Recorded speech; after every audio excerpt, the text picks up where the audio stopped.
What's up, friends? Welcome to Web3 Academy, a place for entrepreneurs, creators, and marketers to explore and learn how to use Web3 to transform business models and create thriving communities. Enjoy this next episode. GM, what's up, friends? Web3 doers. Happy, what is it? It's Thursday, and it is the weekly roll-up. Man, wow, what a week it's been. Jay here, and as always, Kyle Reedhead, my brother, my co-founder. How you doing, Kai? Hey, man, I'm great today. Appreciate it. Happy to be here. Happy to do another weekly roll-up. What a week it's been. Let's before we jump in, because we got so much to talk about today, let's start with some gratitude. Kai, you want to go first on gratitude today? Yeah, my gratitude this week is my friend Leo. It was her birthday yesterday, and she's actually behind me working away. and yeah, it was her birthday yesterday. We had some fun. We surfed. We went out for dinner, a bunch of us, and it was a great day. It was a lot of fun. We ate some cake as per usual in this house. But happy birthday, Leo. As per usual. How often do you eat cake? Every day. She's a baker, so like every day she bakes at least a cake, at least one. Like sometimes it's two. It's crazy. You have to surf every day in this house. Otherwise, like, there's no way to burn off the couch. How much weight has everybody put on in this house? Luckily, we surf a lot, so I think we've done all right. But I don't know. If we didn't, we'd be gaining. I'm gonna jump on that one and say I'm grateful for Sam, my fiance, and her mastery in the kitchen. She baked some brownies yesterday that were, man, I don't remember the last time I had brownies. I don't eat brownies enough. I mean, maybe it's because I don't want to be fat, but brownies are delicious. Oh, they were so good. And so shout out Sam. Thanks for being an awesome cook. Way to go, Sam. If it was just me, I'd be eating fast food and pizza every day. So, all right. Well, Kai, what a tumultuous week it's been. I'm not trying to steal your word of the week before you say it. But what are you feeling is the Web3 word of the week this week? It's definitely not whatever word you just said. I don't think it's tumultuous. The Web3 word of the week is broken. I don't know if anyone else saw this, but Web3 is broken. I don't know why we're doing this podcast. This whole space is falling apart. No, I'm kidding. It is going to be what we're going to talk a lot about in the news. Is just there was over the weekend, there was a lot of things that just didn't go so well. It's growing pains, I think, in the space, and it's all good. But we'll sort of break down what's happening, what is broken, and some solutions and how we can fix this all. So we will start there. But before we do, we want to talk about what's on the screen. And for those listening, you can't see, but we're going to talk about an announcement of Web3 Academy that we're excited about. So I don't know. You want to start that off, Jay? Yeah, we're super stoked to announce that Web3 Academy is going Web3, and we want you to come along with us. Now, what does that mean by us going Web3? Well, specifically, we are becoming a tokenized community. So we are launching our first token. The purpose of this token is not for monetary gain. The purpose of this token is for you, our community, to interact and use Web3 more, because the biggest thing that we keep hearing from you guys is you want to use Web3 in your business. You're a creator and you want to launch an NFT. You're a founder that wants to create a new Web3 business, but you haven't used enough of the tools. And so it's difficult to figure it out, right? So you got to walk the walk before you talk the talk. We're launching our first token. This token is it's actually a POAP, which is just a free gasless version of an NFT. And in order to get this token, you need to fill out our application, which we will put in the show notes. So please fill out our application. And moving forward, our community will be token gated. So you will no longer be able to enter our Discord without having this token. And again, you don't need to buy this token. You don't need to pay for this token. All you got to do is complete the application, and then we will send the token to your wallet. Well, and if you can, we'll email you, and then you go and claim it and add it to your wallet, actually. But see, very there you go. similar. And that's exactly why we're doing this, because the steps of Web3 are important to understand and to learn. And so if you wanted to launch a token to your community, you'd want to know the steps to do. So let's learn together. And there's a couple of reasons we're doing this.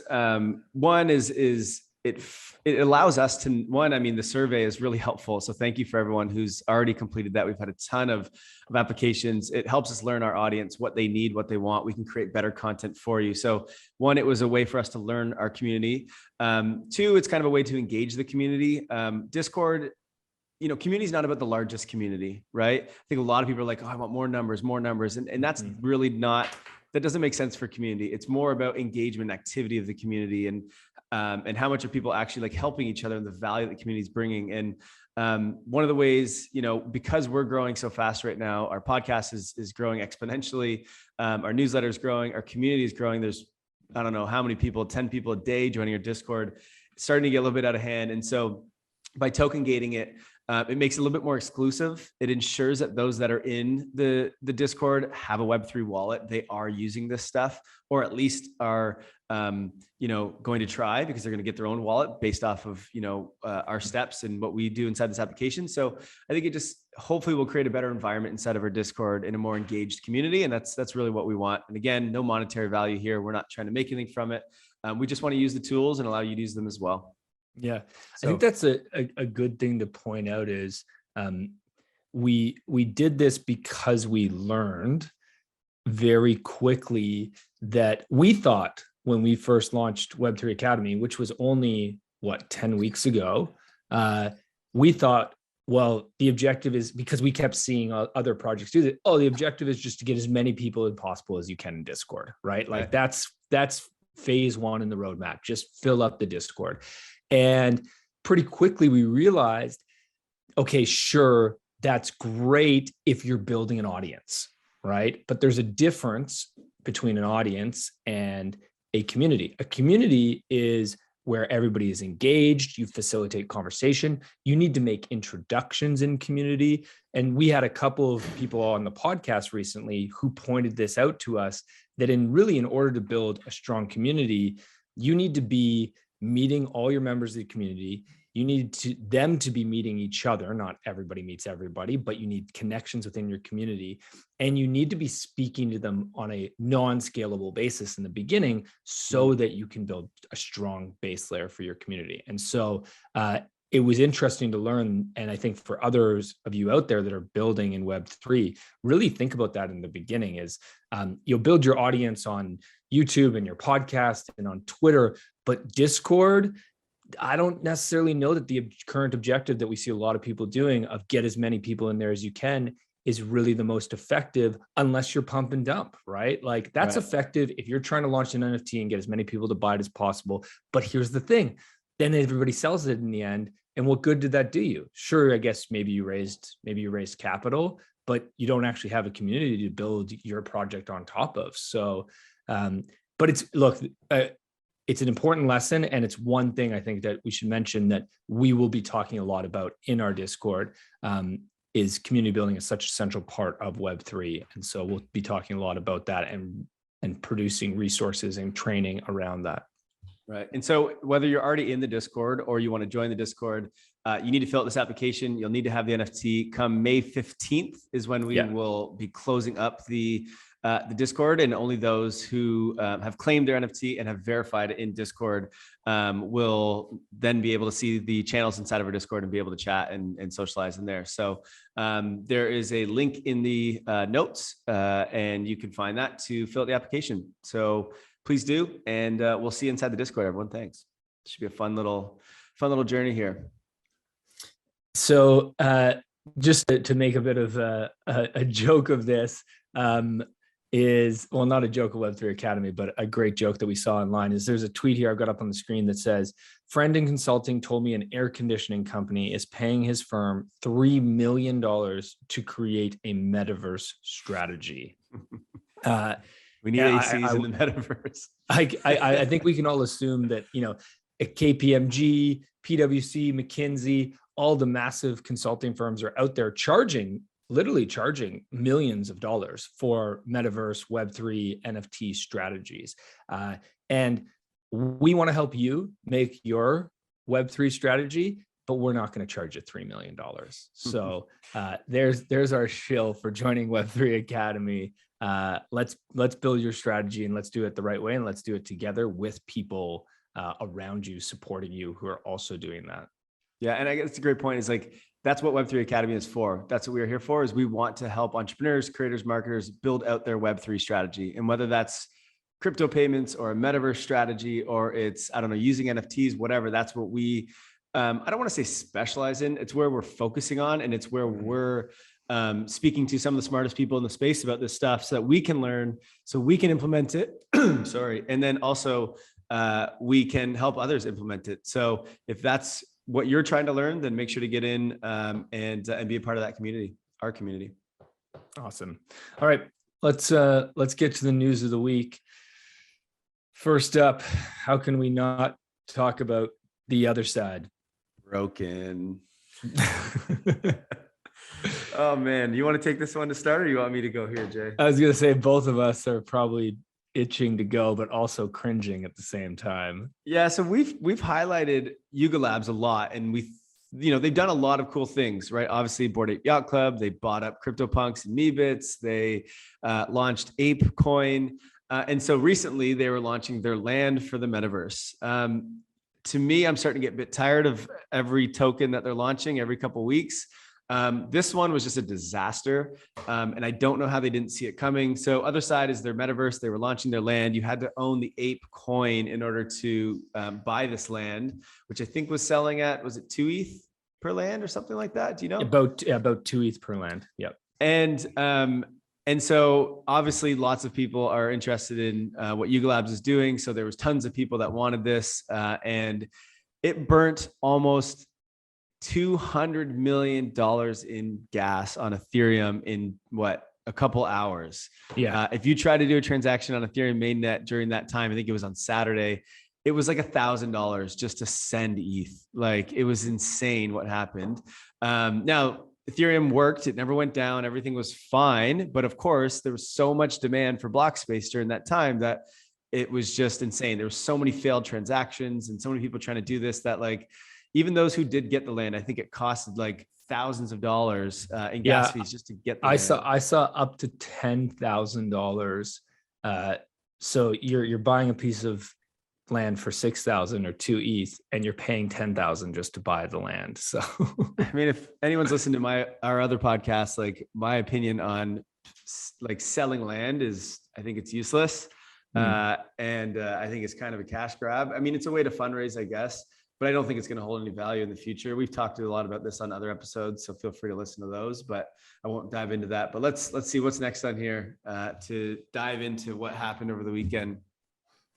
Yeah. So after this happened, obviously crypto Twitter went crazy and was super pissed. A lot of people lost a lot of money, especially because a lot of people, not only did this happen in terms of the gas fees and people losing money there and failed transactions, but ApeCoin also went down about 30%. So imagine this. So you're excited about Yuga Labs, as everybody is, because they're the coolest kid in the block. And so you go and you buy ApeCoin leading up to this launch, because it was only about a week before the launch that they said that you would need ApeCoin to purchase the land, but there was a lot of speculation. So you go buy ApeCoin, and the launch happens. You use your ApeCoin and you try to buy. You don't get in because your transaction fails, because you don't have enough ETH in your wallet to pay for the gas, because you took all your ETH and put it into ApeCoin. So now you don't get your land, and you lose money on the gas because it's a failed transaction. So let's say you lost, 500, 1,000, whatever it is, gone. Right now, we'll tell you, Yuga Labs has said they will refund failed transactions, but you lose that. And then you don't even get the land. You can't buy it because and gas the tokens you bought are down down 30%. And then ApeCoin goes down 30%.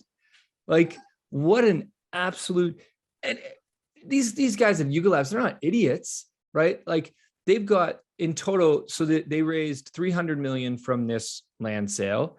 And if you look through all of their raises and all their transactions and secondary market sales, and then that big raise that they did from outside investment, they've got about $1 billion war chest. So these people, these guys are smart. They got the money, right? So what are they doing? I don't know. So here's Yuga Labs' half-baked apology that they came out with on Twitter. They said, "We're sorry for turning off the lights on Ethereum for a while. It seems abundantly clear that ApeCoin will need to migrate to its own chain in order to properly scale. We'd like to encourage the DAO to start thinking in this direction." I mean, I think here's the thing that's bothering me about Yuga Labs right now is they're kind of just like, when did they build something of value, right? Like, we don't need another chain. We have tons of chains, right? But what are they doing? They launched multiple NFTs, right? And then they launched a token, and now they are launching, or then they launched like land in the metaverse that they have not built yet, but they may build at some point. And now they're hinting at, okay, let's launch a friggin' blockchain. Like, guys, they're just going through every single like loop, every cash grab that you can do in Web3. They're basically just doing it all, and they're doing it at an insane scale. Like you said, in the billions. Like, we don't need another blockchain. Okay. Just don't do it on Ethereum L1. We already know that this happens on Ethereum L1. It's not meant for this stuff. It is meant for blockchains to secure on. And that's what, and for like whales to use in DeFi, like to create liquidity. It is not meant for users. Like, that's what L2s are for. We know this, and we've seen this happen with many other projects. Why are you minting on Ethereum L1? It makes no sense. This happened a month ago. Vayner Sports Productions, right? VSP, their launch, 28 million in lost gas on Ethereum. Literally, we talked about this on the podcast. And we gave the solution. We said, here's what you should do next time. What are you doing? So yeah, I mean, we can get angry all day, but the worst part about this is that some developers out there came out and said, okay, I optimized the other side smart contract to see if it could have been made better, because the smart contract was not well made. It didn't optimize for gas, right? And so this guy, Captain DeFi.eth, says he optimized the smart contract and basically used ERC 721A versus they just use ERC 721. And he saved, with his optimized contract, he saves 39,000 ETH, which is basically very close to how much was lost in gas in total. Yeah, it's a large percentage of it. Now, I'm not a developer. Jay's not a developer either. So like, no.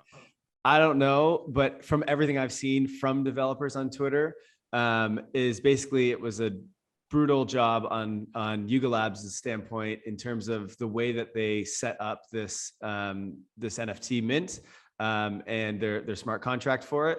So yeah, could have saved tens of millions if they would have just done a more optimized and better smart contract setup. So I don't know what they're doing over there. Here's the question, Kai.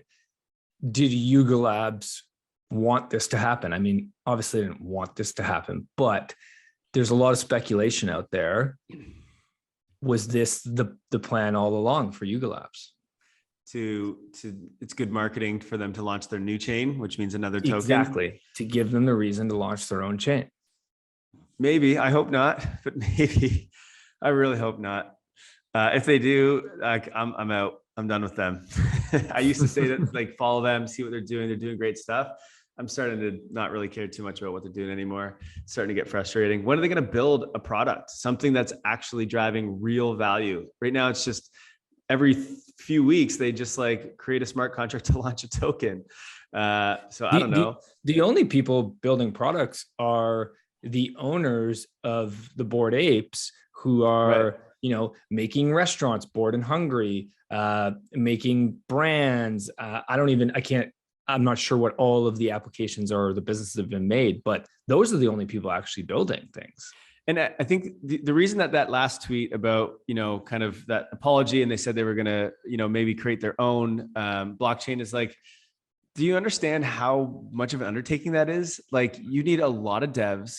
I mean, I know they have the money and stuff, but like there is not a lot of Web3 devs. So they already need to build this metaverse, right? Because they just raised $300 million and there's a bunch of people holding this land and they've promised this metaverse and now they're going to go build another blockchain. Like, one, that costs a lot in security that you need to do. It takes a lot of work, a lot of devs, a lot of time. Like, why don't you just focus on building your product for all of your ape holders and your land holders and stuff, and not try and build another blockchain? We have many blockchains. It just, it's insane. So Yuga Labs did come out and say, here's a tweet, I'll read it to you. We are still working on refunding all other deed minters with failed transactions their gas. Note that you do not need to do anything. We will transfer it back to your wallet and announce when it's complete. Don't click any links. So they are refunding the failed transaction gas. This came out like 48 hours after, once they saw so many people chirping them and whatever. Yeah. Okay. The only other thing I want to talk about quickly on this, and I don't want to dive too deep into this, is Punk 6529 came out with a thread that's quite detailed and definitely a bit TLDR. But it's about the licenses of the other side. And so within the other side, there is two licenses. There's licenses around other deeds, which is the land, and then licenses around codas. And basically the short and sweet of this is that these licenses were much worse than prior Yuga licenses. From the best way I would describe this is, it's as if this other side metaverse, which likely is going to be a game, is what I think this will go. It's kind of Web 2.5, Web 2.75. It's not fully Web 3 because you own your plot of land, but you don't own the rights around it. You can't license it. Your abilities to build on top of it are very limited. Whereas the Bored Ape Yacht Club, you have full commercial rights to go take your Bored Ape and do what you want with it. Right. It's almost like, what's the point in the NFT? You know what I mean? Like, you don't really own it. You own the NFT of it, but you don't own the things you can do on it. It's like, but I don't know. It makes no sense. And it's not that we're not saying like you can't do anything and they're going to stop you. It's just the fact that, again, that they have the ability to, whether they do or not, I don't really know, but they have the ability to via these like contracts, these licenses. So again, you've got to trust that they're not going to force you to do something you don't want on your land. So it's just exactly ridiculous.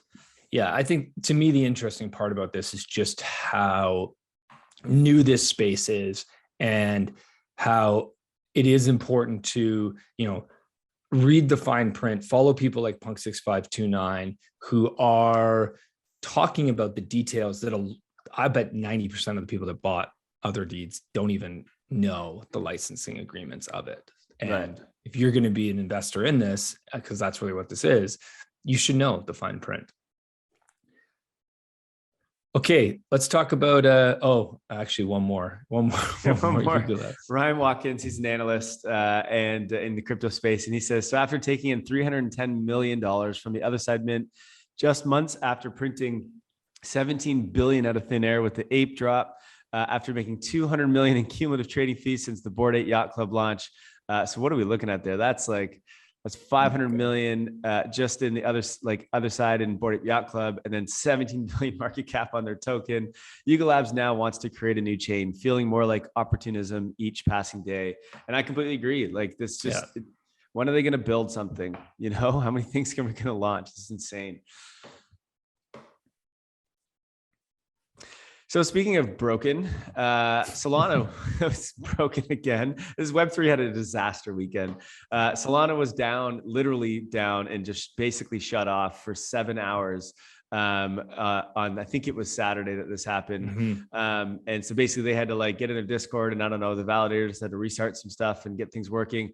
It was basically, the issue was around, I think it was bots, but basically it's too much activity with NFTs.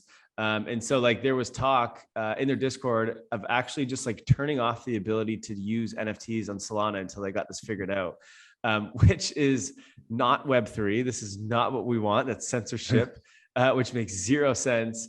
So a big oof over here on Solana. So we got Bored Ape Yacht Club, or Yuga Labs, sorry, that is like making Ethereum mainnet essentially unusable on Saturday. At the same time, Solana's not even working on Saturday. It's not even on.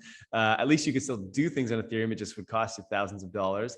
And then you had others. There was like, I think Phantom had some issues. It wasn't broken by any means, but I think something to do with a whale on one of their biggest apps was like about to get liquidated. And if this happened, it was basically going to be a death spiral for all the liquidity and on Phantom. So like everyone started selling. And so that was kind of crazy. There's like half the blockchains were just like kind of broken and not working over the weekend. So yeah, not great. Not great. And I think like, it's not all doom and gloom here, right? Like a lot of the, definitely a lot of the news on Twitter and, a lot of the top newsletters out there that we were reading over the weekend were all obviously pointing out the struggle that Web3 went through, and it just all happened to happen in one weekend.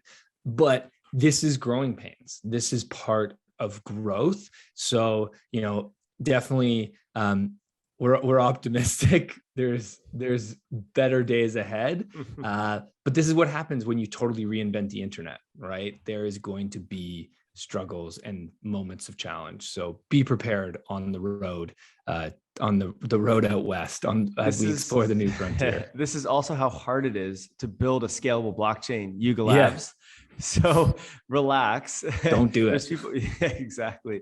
We don't need another like decentralized, centralized blockchain, because that's really exactly what it would be. And Jay was putting quotes in his hands for those not watching. It would not be a decentralized blockchain, I'm sure, if Yuga Labs was to create one. So the good news is we do have our sort of light at the end of the tunnel. We do have our solutions to have a decentralized blockchain that is also scalable. And what is that? That is layer 2's using the security of Ethereum, the Ethereum mainnet. So Ethereum mainnet is not meant for users. It is not meant to mint NFTs. It is not meant for users to be playing around on. It is meant for blockchains to integrate into and use that security and use that block space to roll up all of their block space on the layer 2's. And we have, we talked about this in more detail in the last week's roll up with Optimism. You have Arbitrum that's doing this. We have Immutable X, which we're about to talk about. There's like 20 or so different blockchains that are all feeding into the Ethereum mainnet and using that security so that they don't have to pay security, and then they can have the scalable transactions. And we're going to dive a little bit into that and show you it's already working. We don't need these other blockchains. We have the answer. The solutions are already here, and there's a ton of transactions, a ton of things happening on it.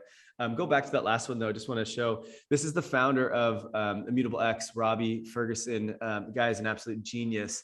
But basically what they've done is they are putting a proposal into the ApeCoin DAO. What is it called? Yeah, ApeCoin DAO. Yeah. And basically a proposal to move everything over of ApeCoin and Yuga Labs, move it onto Immutable X. Immutable X is a hyper scalable layer 2.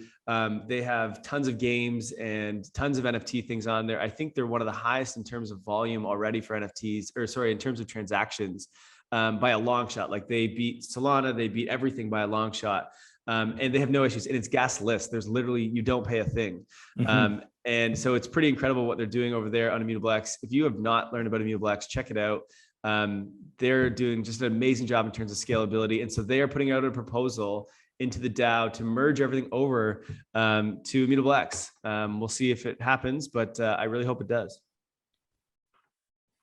Agreed. Let's do it. Put it out there. Will it? Manifest, baby. Yeah, right. And so speaking of layer 2's, this was really interesting that came out. So Graham, who's I believe the founder of Mirror, but I'm not sure if he's actually the founder, but he works with Mirror. Mirror is sort of like the Web3 version of Substack. So it's like a place where you can write blogs and newsletters, and you can launch them as NFTs. You can launch tokens in there. It's kind of like you can do almost anything on Mirror in terms of Web3. It's really cool. And what they announced is on Saturday, the same day, I believe it was on Saturday, but the same day that, you had this $200 million waste of gas on Ethereum mainnet, Mirror, which is on Optimism, the one we talked about last week, which is a layer 2, they launched 520,000 NFTs at one time in one day, and it worked seamlessly. There was no spike in gas. There was absolutely no problems. And in fact, what he said was, the takeaway was that Optimism handled 500,000 token drop easily. And it was the Web 2 parts of applications like Mirror, which is a Web 2, like the interface of it is Web 2. So it has Web 2 servers, et cetera. I don't know what this company's called, Quixotic, and Dune. So these are the Web 2 websites and applications that they used for this. Those were struggling to keep up with the volume. So meaning like their servers were kind of like bursting at the seams, yet the Optimism blockchain, the layer 2, had no issues. There was no problem at all in terms of gas spikes or, getting shut down and things like that. So basically what he said in this article was like, look, the technology is here. We already have the high quality. Actually, if you want to scroll up one paragraph, I think he addresses it here. I don't know where it is, but basically, yeah, here it is. Go down a little bit more. 2 L2 protocols have proven to be production ready with high quality applications in use already. That's Arbitrum and Optimism. The technology is here. It's already working. We have huge volume, huge transactions that are happening, and it works and it's scalable. This is the whole thing that this space has been working on for like 5 years now in terms of scalability for blockchains, which is layer 2s, and it's working. And it's time that when we are launching NFT drops like this, we need to start doing it on layer 2s because it works. I don't know what we're waiting for. I've been saying it probably since our very first episode, but and let's be clear. So 500,000 tokens were minted in one day, as Kai just said. The other side deed was, I can't remember, it was 50,000 or 100,000, but it was well less than 500,000 tokens. So like A plus B equals C, I guess. Right? I wonder, someone's got to do it. Someone's got to, I don't know who's going to be the first one to actually go and do a big launch over on one of the layer 2s. I mean, Gary Vee did it a few months ago with his book, I forget what his book's called. Well, actually we have, so go to the next tweet here. So this is on Immutable X, but Illuvium is launching their land on Immutable X in June. Illuvium is they've been in build phase for, I don't know, a couple of years now, but they're kind of one of the first AAA Web3 games that will be launching. And they have a huge community. I think their token's already like market cap of over $1 billion. It's like a big anticipated game that's coming out. It's going to be huge, I believe, but we'll see. But anyway, they are launching their land on Immutable X. And the reason I highlight this is not that you should buy land, because I think selling land is stupid in the metaverse. But I think I just want everyone to keep an eye on this and watch what happens. Guaranteed that this, well, not guaranteed, but I think it's going to go smoothly. Again, no gas you have to pay when it's on Immutable X. So I think Illuvium is going to kind of lead the way and show the industry, like, this is where we need to be doing this kind of stuff moving forward. So it should be interesting. And look at, they're partnering with Chainlink, Alchemex, Balancer, and Immutable. So some big protocols that are in on this. Yeah. And another piece of news is Polygon, which is, Polygon's another layer 1, right? It's its own blockchain. Correct. Yeah. Well, Polygon has a lot of things. So it's a side chain to Ethereum. So it does use some security of Ethereum, but it has its own proof of stake. It has its own security for the most part. So it is its own, it's not using the like optimistic or zero knowledge proof, like roll up technology that we have for layer 2s. So it is a layer 1, though Polygon owns like 8 different layer 2s. They've bought up a bunch of them. So like, it's kind of this like network of chains. Some are layer 2s, some is a layer 1, but its main one is its proof of stake layer 1, which is the Polygon that most people know and use. Right. Well, so the news out of Polygon is that they hit 19,000 dApps in total, and that's a 6-fold growth in 6 months. Like, just incredible growth. And if we dive into some of the numbers, what's really interesting is that when did this growth really happen? Well, it happened sort of starting about June last year, when Alchemy, which is I'm not fully understanding, I'm not a tech guy, but my understanding of Alchemy is that it is a platform to build on. So developers can use it in an easier way, sort of like, I think like Zapier or like WordPress, like a lot of these like Web2 tools that make it easier for people to build. That is what Alchemy is. And Alchemy came out and boom, more people can build on Polygon. And so, just this incredible rapid growth that's happening right now as so much money flows into the Web3 space and people are building, 19,000 dApps in 6 months. And for those that can't see the screen, we have a chart up, and it just shows like the amount of is it the amount of dApps that are on Polygon? And the moment that Alchemy launched and went live, this chart just goes absolutely parabolic. So whatever Alchemy's doing is working, I guess. And Polygon, yeah, doing great things for scaling. The L1 of Polygon, I mean, it's just a typical one. They were actually down a few weeks ago as well. So yeah, I mean, building a blockchain as a layer 1 is very difficult. This is why you need these layer 2s. And if you don't understand layer 2s, I would recommend checking out Bankless. These guys probably do some of the best work on explaining layer 2s in kind of a simple way for everyone. And I actually saw yesterday that they are doing a 2-part series specifically on layer 2s. So they're talking about the financial aspect of it, but they're also talking about the tech of it. And they do just a really good job. So check them out. They have this 2-part series that just came out, I think, yesterday. Let me just ask you a question, Kai. What does this mean to our listeners who might be looking to launch an NFT or build a Web3 app? What does it mean to them in terms of what should they be thinking about in their Web3 strategy in terms of related to blockchain and where they should build? Yeah, it's a good question. I mean, here's the thing. When you start to build in Web3, and whether you're building a protocol or maybe you're launching NFTs, et cetera, like this is stuff that's going to be around for forever, right? When you launch an NFT, it's not to make, I mean, I guess it depends on your product, but it's not to make money right away. It's something that you want to use this NFT or these tokens for like years to come, right? They never really have to go away. And that's kind of the cool thing about these blockchains is it's immutable. And so you want to be thinking long-term, like, where do I want to start putting my time and my assets, right? Is it in a chain that's just like never going to scale and doesn't even have a roadmap to scale? Like, I don't know, EOS or a Binance Smart Chain, like these kind of things. Like I wouldn't recommend that because it's hard to get things over from one blockchain to another. If you spend time building an app somewhere else, that's not easy to just like bridge over or move over. Or if you launch an NFT on Solana, let's say, for example, it's not easy to move over to a layer 2 or something else because it's actually in a different language. So a few things you want to think about.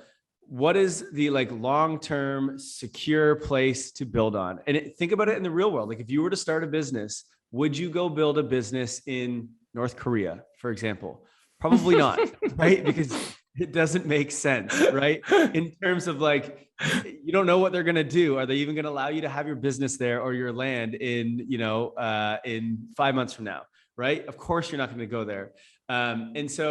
And then that's obviously a very far end example, but you think about it like real estate, right? Like the reason that the US took off over the last, however many decades is because it was a place that had good law, good structure, good ownership rights, et cetera, right? It's a place where you can build a physical building and like, there's a good chance it's going to be there 20 years from now and the government's not going to take it from you, right? And so that's an important part of building a business when it's an asset, and everything in Web3 is an asset. So you need to be thinking where is it going to be secure and where is it going to be that's going to be around long term? The other thing, of course, is where are the users and is it, what are the fees like? And so this is why, to me, you want to be looking at layer 2s. This is the technology where you have the greatest security and the cheapest, most scalable blockchains. I think Solana is also great, but look, over the last year, they've just been breaking down. And look, it's still in beta. So we'll see what happens, but just understand it's in beta, right? It doesn't seem like it's in beta to a lot of people because it's worth $30 billion market cap. What product is in beta at $30 billion? but just understand the risks. Like maybe they don't figure out the scalability issue they're having. And now what? You spent all this time there and now you got to learn a new language to move it over to something else. So just think long-term here and just understand the risks when you go to new chains like Near and, you know, all these things, like they may be the future. I don't know. I'm not like, this isn't up to me to decide, but just understand they're all in beta. They're all new. They're not battle tested yet. And so you just got to be careful. Yeah. Yeah. It's great. It's also important to keep up on this stuff, right? Because it just allows you to figure out where to be building. Yeah. Well, let's go from North Korea to a country that is doing the opposite of what North Korea would do in this case. There is a couple announcements of a few countries taking steps towards making Bitcoin legal tender. So first we had the Central African Republic announced they are adopting Bitcoin as legal tender. So that's the second country now in the world that's done this. El Salvador, first, of course. Yeah, El Salvador is first.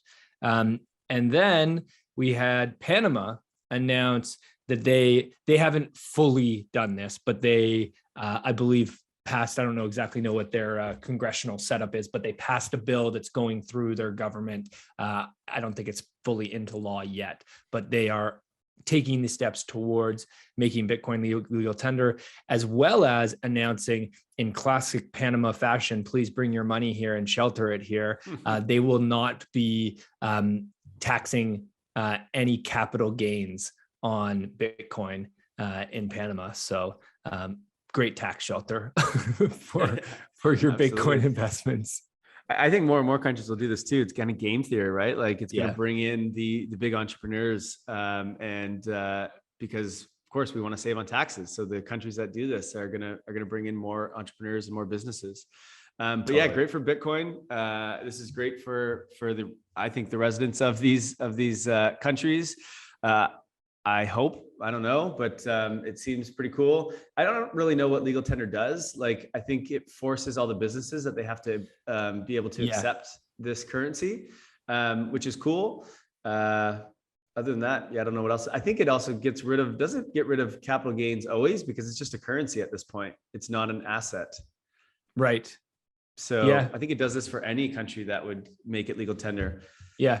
To me, the interesting part about this is that it's interesting that it's Bitcoin, because Bitcoin is meant to be a store of value. Bitcoin isn't meant to be this currency that we're all going to trade with and use for buying and selling everyday goods, right? Well, they're building the Lightning Network to like maybe become that. We'll see. It is growing like really, really fast right now. So potentially they do find that solution as well. I don't know. We'll see what happens. We'll see. All right. But it's needed, man. Like even here in Nicaragua, like they have their own currency called Cordobas, right? Yeah. But they also have USD here as a currency. And so you can pay in either. It's a little bit weird. Like I'll pay in USD and then I get Cordobas back. And it's like, there's like two currencies just kind of mixed in together. Their currency obviously failed for a long time, I think. So that's why they brought in the US dollar. But when you bring in the US dollar, now this country is impacted by what the US decides to do. And, you know, which if they want to inflate their currency, which they have, this impacts the people who live in Nicaragua. And so if you make it Bitcoin, it's kind of that like safety net for people to get out of the control of either their country or the US, which is what a lot of countries are relying on. Yeah, it's a good point. Okay, so this is super cool. So this is, I guess I already mentioned Bankless once today. We're going to bring them up again. They just released the Q1 earnings report for Ethereum. So kind of weird. Ethereum is not a company. What? Bankless, a media company, released a earnings report for a blockchain? Well, this is what's so cool about blockchain. And we won't go through this earnings report. We're not really too concerned about that. What's really interesting though, is like in the Web 2 world or the traditional world, every 3 months, we wait for companies to give us their report, right? On how many users did they get? How much, did they spend in expenses, and how much revenue did they generate, and how many people did they hire, and blah, blah, blah, blah, blah, right? And we wait, and then we wait for that one day, they announce it, and then the market either goes crazy high or it goes crazy low, their stock, right? Like you saw like Netflix announced, I don't know, they had whatever it was, 200,000 decrease in users or something. And it just tanked by like 50% in one day or whatever. It's just insanity. So everyone's just waiting for these companies. And like the other thing is, are they doing it accurately, or are they, kind of fudging the numbers? We don't know. There are obviously laws and things to make sure that they are, but we got to trust and make sure that that's happening. Mm-hmm. What's interesting about Web3 is it's all open and transparent and on the blockchain, and anyone can do an earnings report on any company. And whether that's a blockchain like we have here with Ethereum, but you can also do it for applications and protocols. You could do it for Uniswap. You could do it for Aave. You could do it for whatever. And I think that's just super, super interesting, because you can have these earning reports just spitting out data all the time, just real time earnings every single day. And I think that's just super cool. Anything you want to add there before I dive into some of this? No, I just think it is a fascinating shift from the typical public company and a closed door system where, we trust that they are producing the right reports and we have to wait for them to say so, versus this open source. Like what a massive shift in really like culture and beliefs and like the way we build as humanity. I think it's more transparency, the better in my mind. Right. And what's super cool here about this earnings report is Ethereum is this like massive ecosystem that has many different, I don't know what you want to call industries, I guess, that are built on top of it. And like, we are seeing it all grow and be built out and get added, like kind of in real time. It's really interesting. So like in this report, they have like network revenue, which is basically the fees that are being paid on Ethereum. It has the ETH staked, which you can think of as like, this is what's securing the network, but it's also like a bond, right? So like you stake and you get a certain APY back. And so people see it as like the internet bond. So that's almost like a new industry that's getting born here. And it's up 111% in the last year, which is pretty insane. It has like the DeFi, so your decentralized finance, like total value locked. So how many people are using DeFi and how much value is in there. It has like the NFT stats, so like how many people are using NFTs, how many people have wallets. We can actually scroll down to that one. And then it has the layer 2 total value lock. So it's like all these different industries that are all using Ethereum's block space. And you can like see it all and just look at the growth in each different industry. So like right now, Jay has the chart up of the NFT ecosystem, and we can see the value transferred on Ethereum in the last, I guess this is 1-2 years here. You can see a massive spike in 2022 and also through 2021. Yeah, the ending of 2021, where things really just kind of took off. But you can see that growth. The other one here is the number of wallets that have ever owned an NFT, which we've talked about this a lot, and it is growing at an insane rate right now. This chart is nuts. It's a hockey stick chart, and it's now above 4 million. So that's super cool. And this would only be just Ethereum NFT holders. So there's also Solana is growing really fast too, which we'll talk about in a second. And so, yeah, that's super cool. What else do we have? Anything else? Number of unique wallets holding NFTs, layer 2 ecosystem. And it's really interesting just to see the growth of each one of these different industries over the last year. They are all growing at just exponential rates. So stable coins, I mean, what a market this has been over the last year. It just continues to grow and grow and grow. So yeah, check out that article. We'll put it in the show notes, but I'm sure this will start popping up for all applications and things that are open and transparent on the blockchain. So really interesting. Yeah. And so you mentioned Solana getting into the NFT space as well. And here's an article. This is a great line of clickbait here. Solana is coming for Ethereum's crown as NFT project hits new record. But as we mentioned, which blockchain should you be building on? And obviously there's a ton of gas on Ethereum. So a lot of people are looking for gas for cheaper options in terms of where to build their NFT projects. And a lot of people are going to Solana. So what was the news that came out of this? Yeah, so this was launch. Okay Bears, I believe it's called. Yeah. I think it's a PFP collection. Yeah, there's 10,000 of them. They launched, I believe, last week, and they recorded more than $18.4 million in trading volume in the first 24 hours, which I believe at the time was a record actually. And I think it's was a record for the entire NFT space in the first 24 hours. So they're just comparing it to, I think the previous record was maybe VFriends. It was the record on Solana. It was a record on Solana. Set the record for the highest sales on Solana. Right. But then they were comparing it to VFriends and Meebits, which used to have the highest volumes previous. I think it's now beaten by probably other side. I'm assuming beat it. I think, what's your NFT?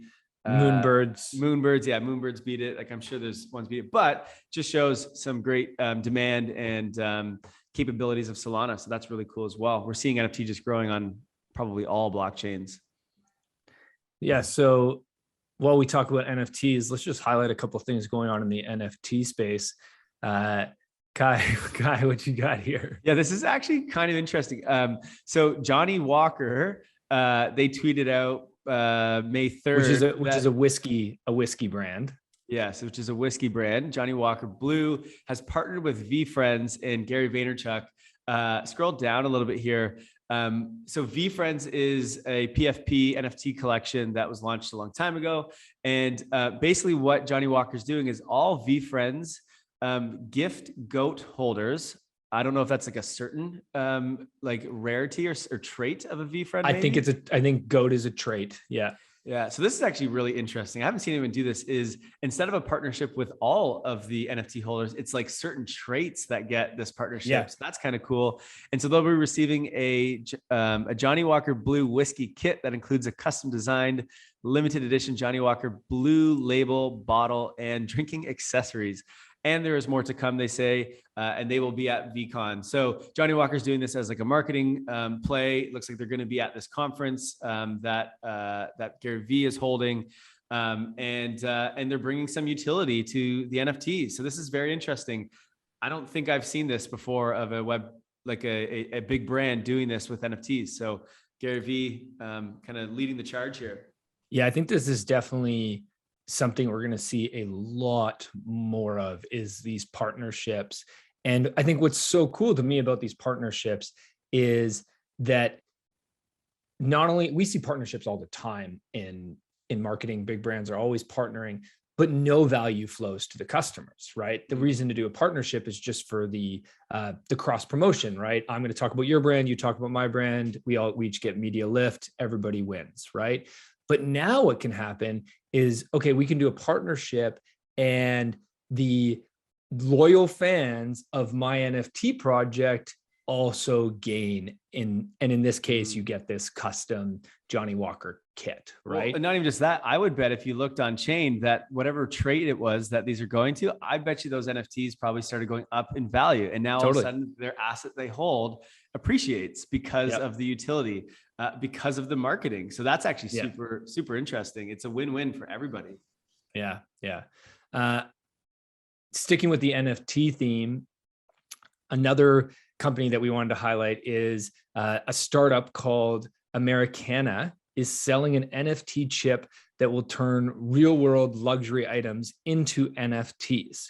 So whether it's a fine art piece of like a painting, an expensive painting, or it's a fashion bag, what Americana wants to do is give you a chip that you can put along with that piece of your property to confirm that it's authentic, that it's not a fake, right? And what else does that do? It turns this physical item into a digital item. So now you can sell it online and you can transfer online. It makes it much easier to track and to manage. And I think that the big thing to mention here is, and this came from one of our favorite publications, Milk Road, and they said, well, I'll just read you what they said, but this could basically come from mine or Kyle's mouth as well, because we say this all the time, is that I believe that in the next 30 years, we're going to see every asset, real estate, art, wine, shoes, etc., sold and stored digitally.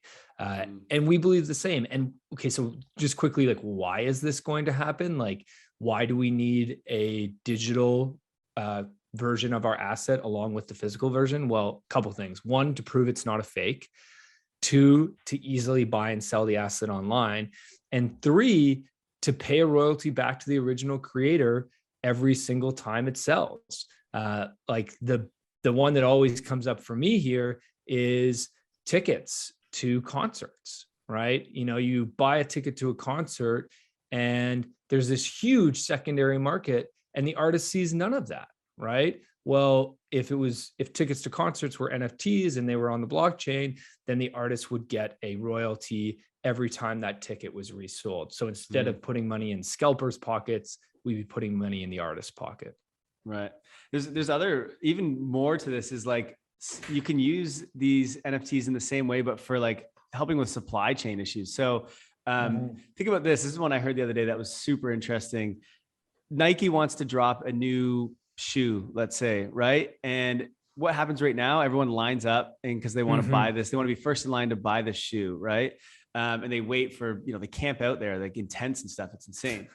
And so what Nike can do instead is say they're going to launch the shoe, but before actually making the shoe, because they don't know how many people are going to stand in line or how many shoes they should have, they can launch it as an NFT, right? And now basically what happens is people can just buy the NFT instead. They don't have to go and wait anywhere. And then they can just like burn or claim the NFT when they want their shoes or when they want to claim their shoes. So now Nike knows, exactly how many shoes they should make, right? Or how many people actually wanted it. If there's any sales before they claim it, like meaning like trading on the secondary markets, they can make some royalties of that. Because this also happens. People sell their shoes because a lot of people don't wear these. They're just buying them and holding on to them. And then no one has to wait in line anymore, right? You just go online and you can just buy this NFT. So supply chain, it really, really can help these businesses like figure out how many, like inventory, how much they should make. So that's actually really interesting utility or way that you can use this as well. For sure. Although let's say the obvious is that Nike and Supreme comes to mind here. They like big lineups. So there is a marketing push to everybody wait in line for my stuff because it's scarce and limited edition, but definitely big things coming. Earlier this week, we had Lacey Kaylani on the podcast from Meta Intro to talk about getting a job in Web3. Fascinating topic. If you haven't listened to that podcast, go back and listen. We talk about how to get a job in Web3, how to turn your Web2 resume into a Web3 resume, and really what's going on in the Web3 space around hiring, what the opportunities are, what the skill sets are that are needed. And so one thing that is, there's obviously a huge push for developers in Web3, the tech related jobs, but we also talk about non-tech related jobs. And Lacey and her team have got an amazing Discord where you can get non-tech related jobs too. But I said there was a big need for lawyers. There's a big need for project managers, I believe it was. And community mods maybe was the other community thing. Mods. Those were like kind of the high demand other than obviously developers. Yeah. But we got a couple of tweets here that are pretty funny about the challenge of hiring right now because everybody in Web3 is trying to hire a developer. So here's a tweet of somebody saying, seeking senior Web3 developer, must have at least 7 weeks of experience. And here's another one that says Web3 devs are ruthless. And it's a screenshot of a message from a Web3 dev to a hiring manager. It says, "Hi, thank you for your message. I'm happy with my current position. So I tell everyone right away that I'd only consider a new job if it's a 3-day work week, less than 24 hours, as an employee, not an independent contractor, with no management responsibility, and an annual base salary of 190K plus, more than 190K plus stocks or tokens. But it looks like someone else is about to offer me that. So it only makes sense to chat if they'd offer significantly more. I might be open to 4 days per week for 300K, but absolutely not 5 days. Sorry for being so direct up front. I'm just getting lots of requests." You think that maybe Web3 devs or just devs in general are the most scarce asset in the world right now, you think? I think they might be. What else would be the most scarce asset in the world right now? I don't know. Bitcoin? Yeah, Bitcoin. ETH after the merge. Okay, so last but not least, it's our DAO of the month this week. What is our DAO of the month? Drum roll, please. Still got to get a soundboard at some point. Yeah, our DAO of the month is Seed Club. Seed Club, for those of you who haven't heard of Seed Club is awesome. Huge fans of Seed Club. Basically, Seed Club is a DAO that builds and invests in other DAOs and other communities. Seed Club believes that we're building a future where value is created by communities and is captured by the people, not the platform. So in the Web2 world, our communities are built in Facebook groups and they're owned by Facebook. And so the platform owns the community. In the Web3 world, the community is built and the people own the community. They own the token, they own the value. And that's what Seed Club wants to do. So Seed Club does a few things that are really cool. If you're interested in, I guess there's a few reasons why. If you're interested in joining a DAO, you should check out Seed Club. If you have a DAO and you are looking to grow and add new members, you should check out Seed Club. So I attended an event by them a couple of weeks ago called their Demo Day, which I got to give a shout out to Seed Club. It was probably the coolest Discord event that I've attended so far. Basically what it was about 20 different DAOs showed up, and they all had the stage for a few minutes to give their pitch and talk about their DAO, and they're looking for people to join and to support them. And so it was a great way to learn about 20 different DAOs in a short period. It was about a 90-minute session, but it was also just a ton of fun. They did a really great job of keeping it engaging and active. They had a great chat going on. One guy came on and played the guitar and made up a song on the spot. It was a lot of fun. The other thing that Seed Club does is they have an accelerator program. So if you are a DAO, you can join cohorts where you work alongside other DAOs and basically build your DAO. It's sort of like the Y Combinator of DAOs. And then they also have a studio, which is more like an agency where they will support your DAO and help you grow as well. So really cool. And then obviously Seed Club has their own DAO where you can become a member of their DAO. You can get involved in their Discord in building educational content, really get involved in their mission in building more digital communities and building more DAOs. Is their Discord just public to anyone can join, or do you need to own some of their tokens, or how does that work? You need to own their tokens. You need to own 10 of their tokens in order to join. Okay. So you are a bag holder of Seed Club. I'm actually not a bag holder. No. How did you get into the Discord then? The certain channels the are demo gated? day is open. It's an open channel. Yeah. Okay. Yeah. So that's interesting. So they have some public channels and then they have some private channels. Exactly. Yeah. Yeah. I like that. Yeah. So there we go. It's a wrap. Kai, any final thoughts? Ooh, final thoughts. I just hope that we fix all the issues that we had over the last week. No, I still feel as bullish as ever. I don't think it's actually broken. It's just growing pains. And I think there's going to be lots of good news and good things to come in this space in the near future. So I'm still excited and happy to be here. How about you? Me too, man. Let's do it. Let's build together. We're building something great. And let's support each other along the way. There's going to be mistakes that are made, but let's do it together.